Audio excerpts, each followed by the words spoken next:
Thank you, John. So in 2007, Michael Lyons, who subsequently, of course, became chair of the BBC Trust, undertook a major report for Gordon Brown on the future of local government. And the big takeout, the top line of that report, was that local authorities should see their role less in the sense of being running large service delivery bureaucracies, but in a more expansive, more holistic, more kind of adaptive sense as place shapers. Now, that idea, I think, gained currency, but it's probably gained even more currency in recent years as a consequence of austerity, because local authorities are recognizing that unless their places are successful places, unless they are economically dynamic, unless they are socially engaged, then the local authority's task is, and the task of other public agencies, is simply impossible, because the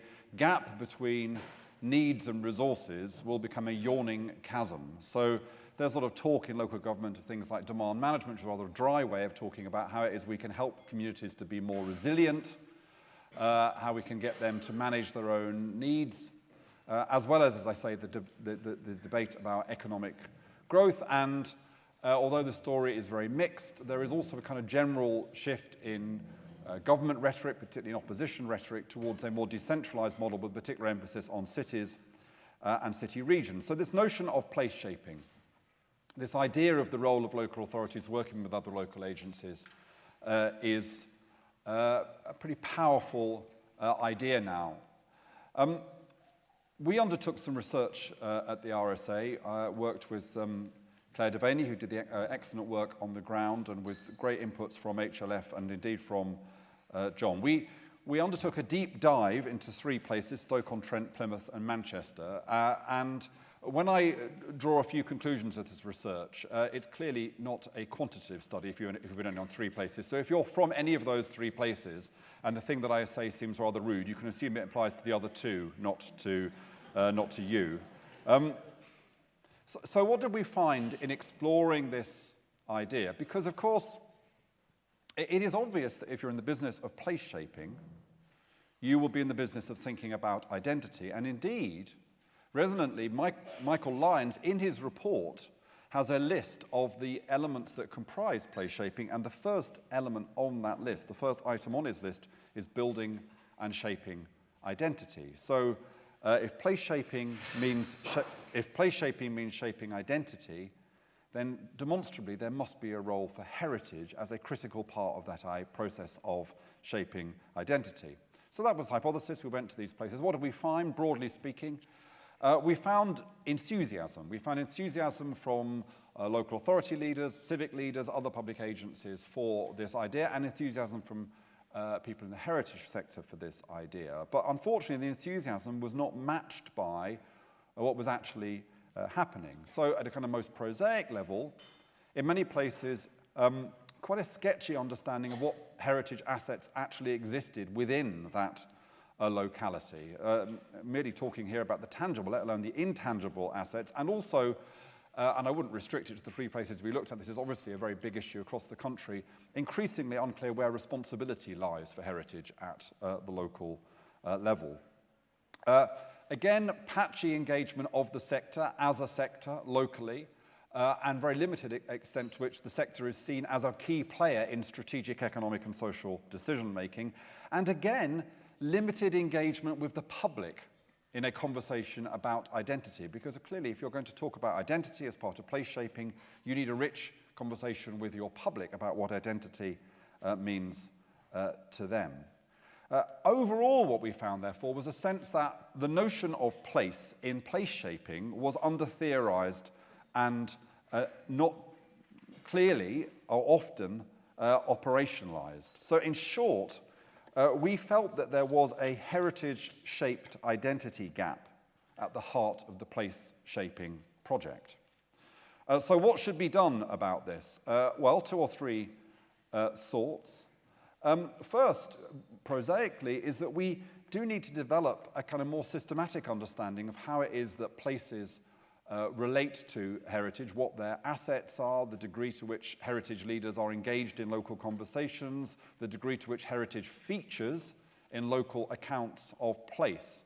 Some kind of typology that gives us a sense of the ways in which different places conceptualize and operationalize heritage as part of their place-shaping strategy.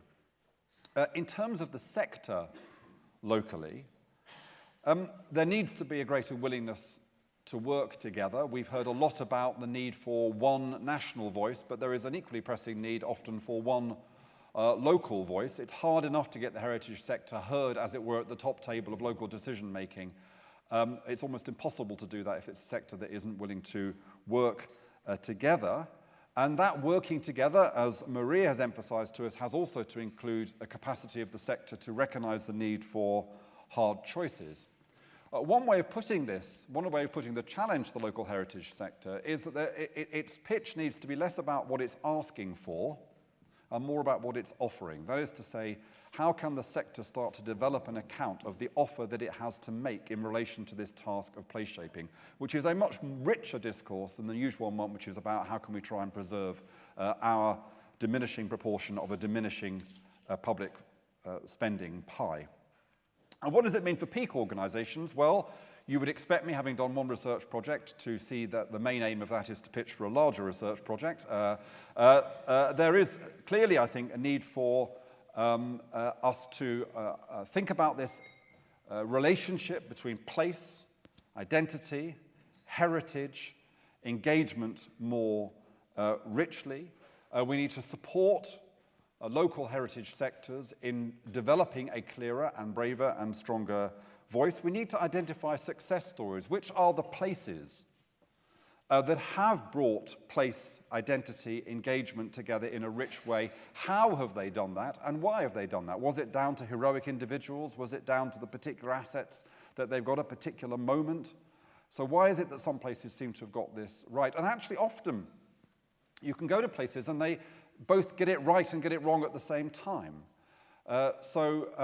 Plymouth, I'll put Plymouth on the spot here, but Plymouth has got a fascinating idea about its identity related to the number of Plymouths. I think it's 53 Plymouths around the world, which is a very rich idea, and one which has got obvious resonance and possibilities for engagement. But it's also Plymouth. We got hold of a booklet which I think was called something like Plymouth's 50 Heritage High Spots, and one of them was that the Beatles played there twice in the 60s. So you can sort of simultaneously get a kind of really thoughtful, focused thinking and a kind of, very thin jam approach to these issues. So let's understand success. Let's support the sector locally and nationally in being part of this debate about the relationship between place shaping and identity. But finally, a couple of words as I finish that we should bear in mind in this. I hope that the narrative arc that I've developed is reasonably compelling. I found it compelling as I read the research that Claire did and started to kind of join up the dots of that research. But there's absolutely no reason for us to feel that this is a case that is self-evident beyond the sector. This is a hypothesis. It's not in any way a conclusion. And there's no doubt that amongst many people involved in economic and social development, people running local authorities and other public agencies, that the idea that heritage, that place, that identity, that public engagement is an essential tool in what they're doing is far from proven. We have waves of kind of ahistorical trends which sweep over places. You go from place to place to place. And a few years ago, everywhere was talking about what was characterized as Starbucks and stadia, shopping malls and sport. Then we had ballet and biotech. Everywhere you went, they were talking about culture and biotechnology. Now it seems to be startups and green energy everywhere I go. They say, no, well, of course, we're great for startups and green. So there's another account which says, no, you've got to understand the nature of the global economy. You've got to work out what works, and then you've got to try to implement what works regardless, in a way, of the history and the nature of the place. You have to identify that, and you have to be pretty ruthless at implementing it. So this idea that place-shaping economic and social strategy should be locally embedded, it should be linked to notions of identity and heritage, is far from proven. So we have to do a lot of work to win that case. And then the final point is simply this. There has been a slight tendency, I would say, in our conversations thus far, perhaps understandable, to think about change as something which is done by experts, done by long-established organizations in a kind of predictable and planned way, and that the major way in which we can make a difference to things is to kind of reorganize national structures and stuff like that, which is all kind of very well, although I don't really believe it, to be honest. I think that change now happens much more unpredictably. It happens in all sectors. I tend to focus on the public sector, the third sector. We've had some private sector voices. And actually what we're seeing in many places is a kind of emergence of DIY heritage in lots of different forms. We've talked a little bit about crowdfunding, things like Space Hive, which are engaging people in funding and preserving local spaces. We have a variety of initiatives like History Pin, where people can identify anywhere that they want to as a historical site. Someone was telling me the other day about a scheme in Cambridge which involved people putting blue plaques in their windows referring to the people who'd lived in that house previously as a kind of demotic alternative to the idea of blue plaques first developed by the RSA.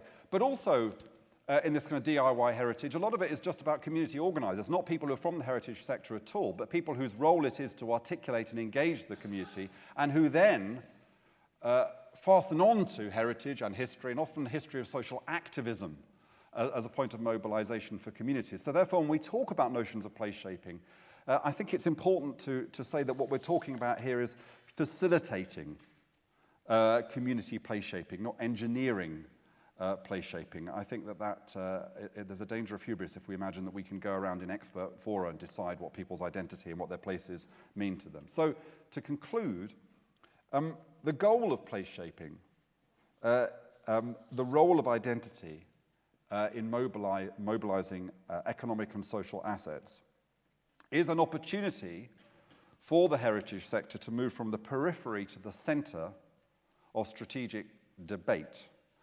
But if we're going to take that opportunity, we will need more research, more debate, more innovation, and I think, echoing Maria earlier, also more courage if we're going to grasp that opportunity.